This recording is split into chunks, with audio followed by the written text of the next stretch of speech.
It's hard to create a good open-world game. The world needs to be big, but it can't seem empty. There have to be enough tasks available to keep players busy, but you can't overwhelm them with hundreds of things.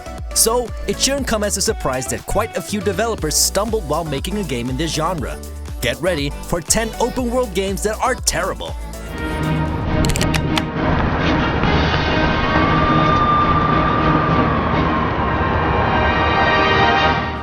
There have been plenty of bad Superman games over the years. We didn't expect much from a game based on a movie, but the quality of Superman Returns is downright insulting. The game doesn't have a storyline and makes you perform a series of mindless tasks instead. You keep fighting robots in the empty streets of Metropolis while you fly around for no reason.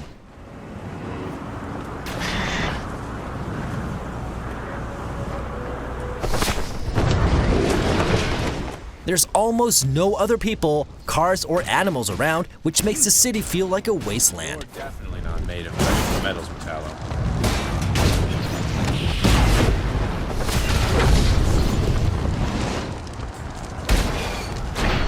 This fight ends now.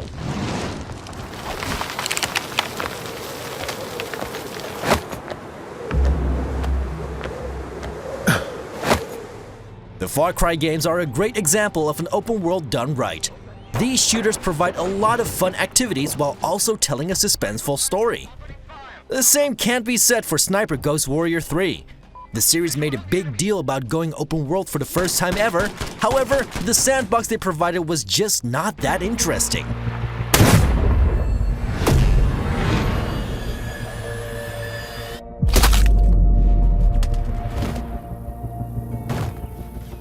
You could sneak around, go in guns blazing, or just snipe enemies from a distance.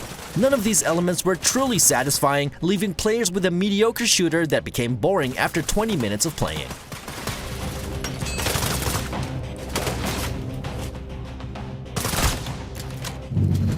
Good job, brother. Sometimes I wonder what would have happened if I'd been bitten by a hedgehog. The Amazing Spider-Man 2 is another superhero game with a terrible open world. The game looks like a budget title with a city that's just ugly. There's nothing to do other than swinging around for the sake of swinging around. The actual missions don't take place in the city, which makes you wonder why they decided to build it in the first place. Spider-Man! Hell with it! Kill him! Yeah, kitty, kitty, kitty! The open world really doesn't do this game any favors. We would much rather have played a bunch of well-designed levels instead of swinging around in this empty hellscape. What are people gonna learn? It's Spider-Man. The hyphen is important.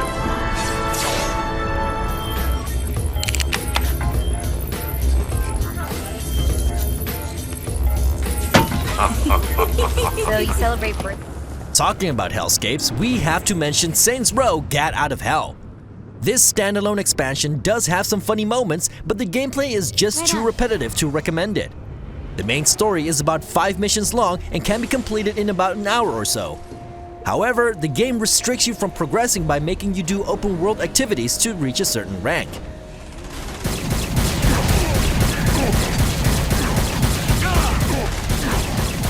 It's easier every time. That's a pretty cheap way to stretch out your game with tedious content. Saints Row Gat Out of Hell is best left to burn in the place it's trying to recreate.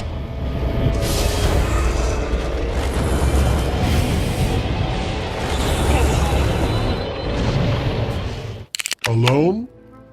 That was useless. There's no connection between those tunnels and your tribe's dungeons. They were Two Worlds is a game that's too ambitious for its own good. This game tried to beat Oblivion at its own game, but it didn't even come close. It offers a huge open world filled with enemies, but the combat is so buggy that you don't want to fight any of them.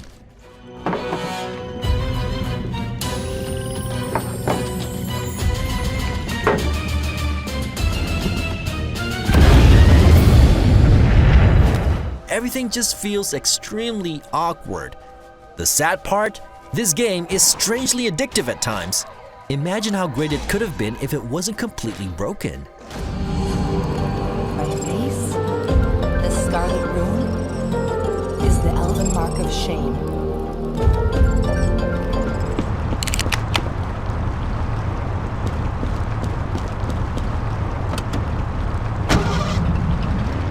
whole gaming world was hyped for Driver 3 back in 2004. This racing game was going to take on the mighty Grand Theft Auto series by letting you get out of the car for the first time. This turned out to be a big mistake. The action behind the wheel was fine, but it all broke down when it tried to do things on foot.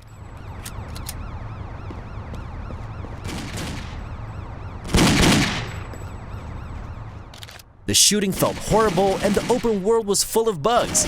The end result was a broken mess that really couldn't compete with Grand Theft Auto Vice City. Whoa!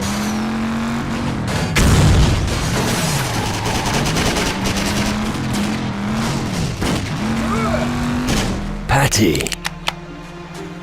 You? But you're alive. Risen is a pretty mediocre game series with a dedicated following because of its theme. These games were about pirates long before the whole industry decided to make pirate games. However, Risen 3 Titan Lords fails to do anything interesting with its theme and its huge open world. The game doesn't even run well on powerful PCs and has many technical issues that spoil any potential it might have had. The combat is absolutely terrible, which is a big problem in a game full of random battles.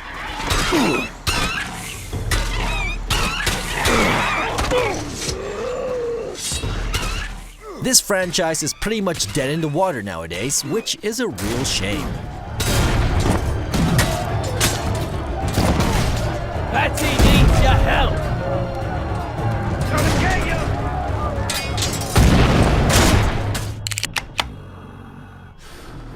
you! Ready your weapons. We're going aboard. Raven's Cry is a pirate game that makes Risen 3 look like a masterpiece. This game has a 2.7 average score on Metacritic, making it one of the worst games that came out in 2015. This open world title is an utter disaster, plagued by bugs and a terrible storyline.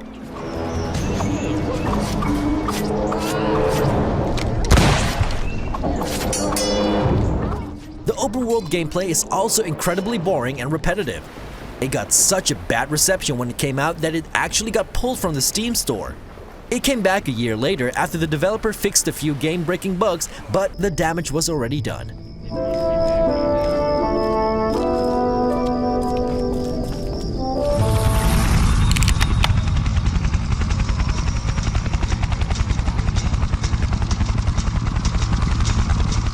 The developers of Fuel shocked us back in 2009 by delivering the biggest open world up until that time.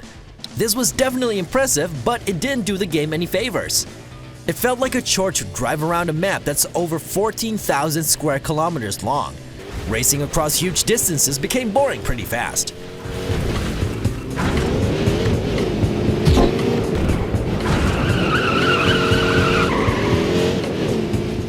It was also very obvious that the game was manipulating things by making sure your competitors always stayed close. Fuel shows that bigger isn't always better.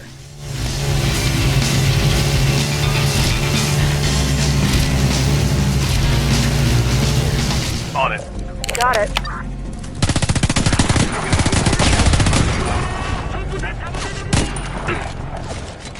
Homefront: The Revolution was in development for years with 3 different game studios working on it.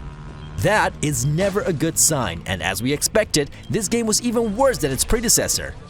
The story was one incoherent mess, and the open world gameplay was very generic.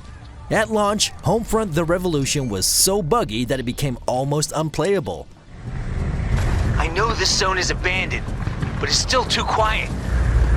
Maybe they've already given up and pulling out of Philly. Yeah, right. There are some good ideas in this game, but they never come to fruition. Not the story, not the gameplay, and certainly not the open world.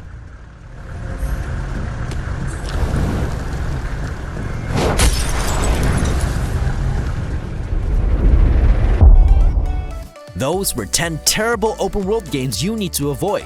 Did you play any of these? Let us know, and don't forget to follow us on social media. Peter? Hey, Stan. Oh, welcome back, true believer. Gosh, I haven't seen you in the store since... I can't say it enough. I am so sorry about your Uncle Ben. Oh, he was a good man. He was the best.